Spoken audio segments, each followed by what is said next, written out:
So I just want to tell you to go slow, do things that are proper, and I think that's like such an important aspect of everybody's career is to slow down. There's an important lesson that I've had to learn repeatedly. I had really good advisors that was really getting me to slow down in terms of my aspirations as a PhD student. And I mean, it's something I struggle with a lot, right? Like of wanting more and being further along in my head. And I probably should be, and I beat myself up about that. You probably listen to this. But I also have seen how important it actually is. So this weekend I read there's a New Yorker article that came out. It was really, really lengthy about the various scandals that are going on in science, particularly behavioral science. And it's eye-watering to read it and to go through it because, in a lot of ways, I resonate with the characters. You could look it up. Um, Not gonna go into too much details about that, but I could resonate with the characters so much in terms of their desire to get ahead and to get a job, and to do well within the career, and how much it sort of quickly makes you do things that are not in your favor. And I, the other thing is just I think about how precarious everything that we do is, and I've talked about that on this podcast before. Generating results, you don't just you don't just. So the problem with science is that you have a big mess of data, and the big mess of data doesn't just give you the results. And it's never been the way where it's like, this is the thing. It's messy. There's usually a lot of stuff that happens between when you see something and or how you're thinking about something and sort of thinking about how you're actually going to present it, and it's really different. And it's I wish we can get away from this idea of hypothesis testing. I'm not necessarily a big fan of it, but it's deeply wed with what they're doing. I want to explain why. Hypothesis testing suggests that we should have complete knowledge of what's actually going on before we go into a scenario. But there's often a lot of context that happens and that you're not aware of until you go into the data and you start looking at it. Well, because of that, you often um, you often get persuaded to look at the data in such a way so it's very easy to um, manipulate data in such a way it's not necessarily favorable. And I'm not necessarily talking about um, in the article, you could look it up. It seems like people were generating data artificially, which is not. It seems right. I'm very cautious with how I think about this. Um, I don't know if that's true or not, but it seems that way, and that is one order of magnitude. Like, wow, that's very sketchy.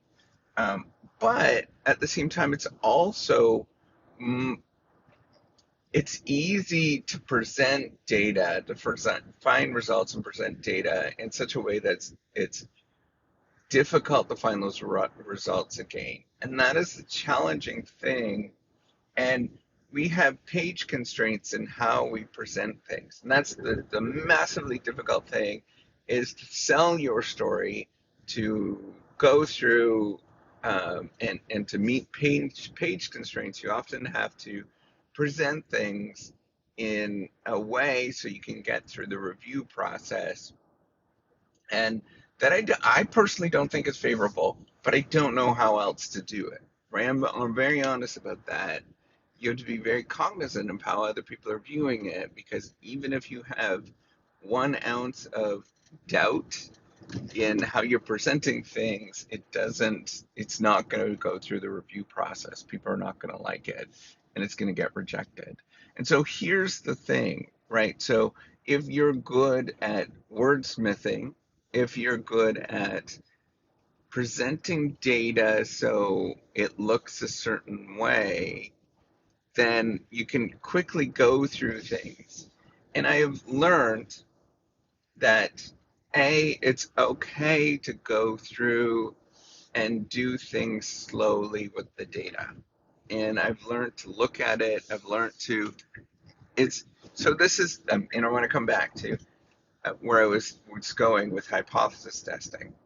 So I've learned to look at the data, go slowly, even though it's painful, um, and really think about things.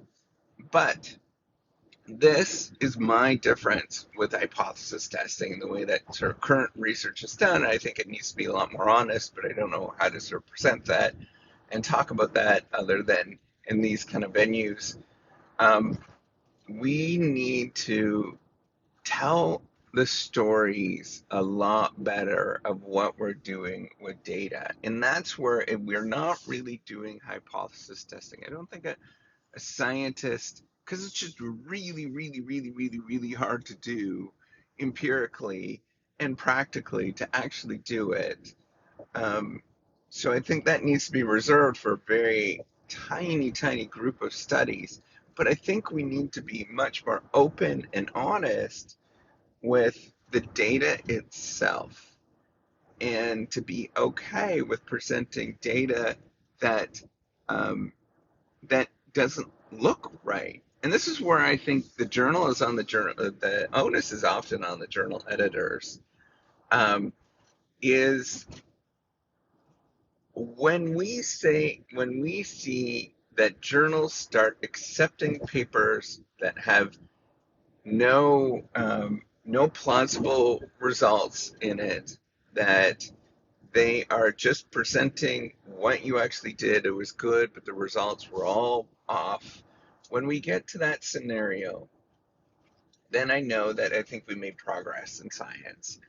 But we're not there at all. We have to present things so that it looks like there's always some um, that there's always a result that we were expecting, and that just does not hold up, right? And if we're going to change the norms, we need to start being okay with just presenting data, or just our results. And if there's a bunch of null results, if nothing looks like it happened, should be perfectly fine, but it's not.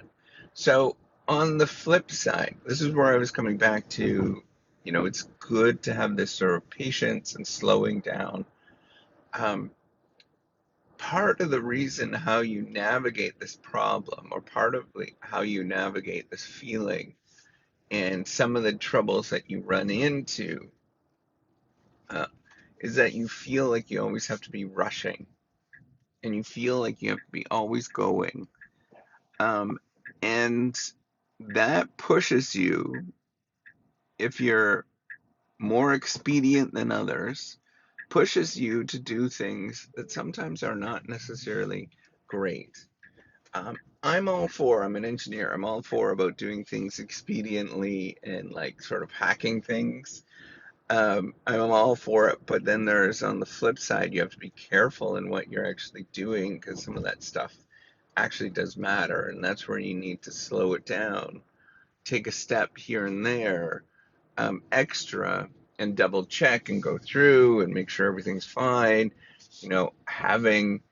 Being able to do things credibly, I think it's very, very important for the your long term success, right? So I think now all of the papers that I have, yes, it took a lot of work to find results, but I think I can give somebody, if somebody was going to ask for data, I'd be able to give them the data, and I'd probably also be able to give them I know I'd be able to give them the codes of how to do things, right? The the code of how to actually write things up, but um, that's the challenging. This is the such challenging part with what we actually do is that um, to to do that, you have to be, man, open to so much. It's tough to open up, um, but I think you have to be ready to be able to do that at any given time.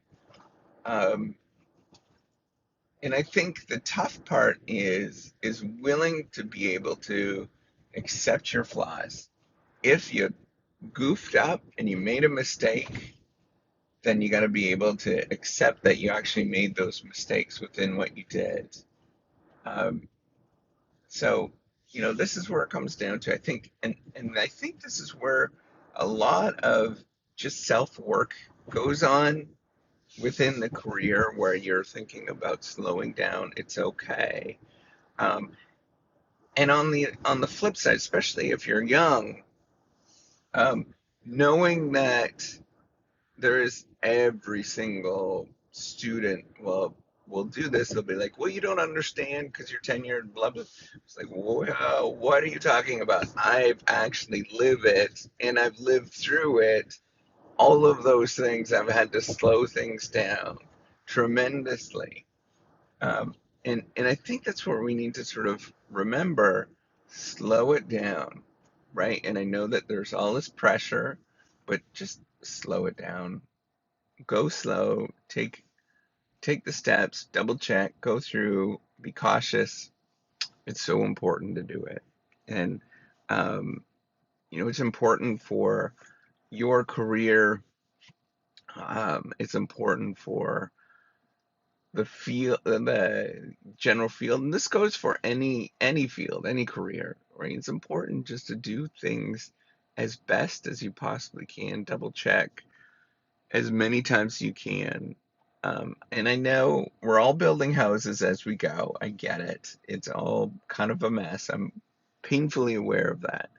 But at the same time, really take that time to think about things before you do too much. Or as you're doing it, really think about it. Is this an important and robust insight? All right, take care and have a wonderful day. Bye.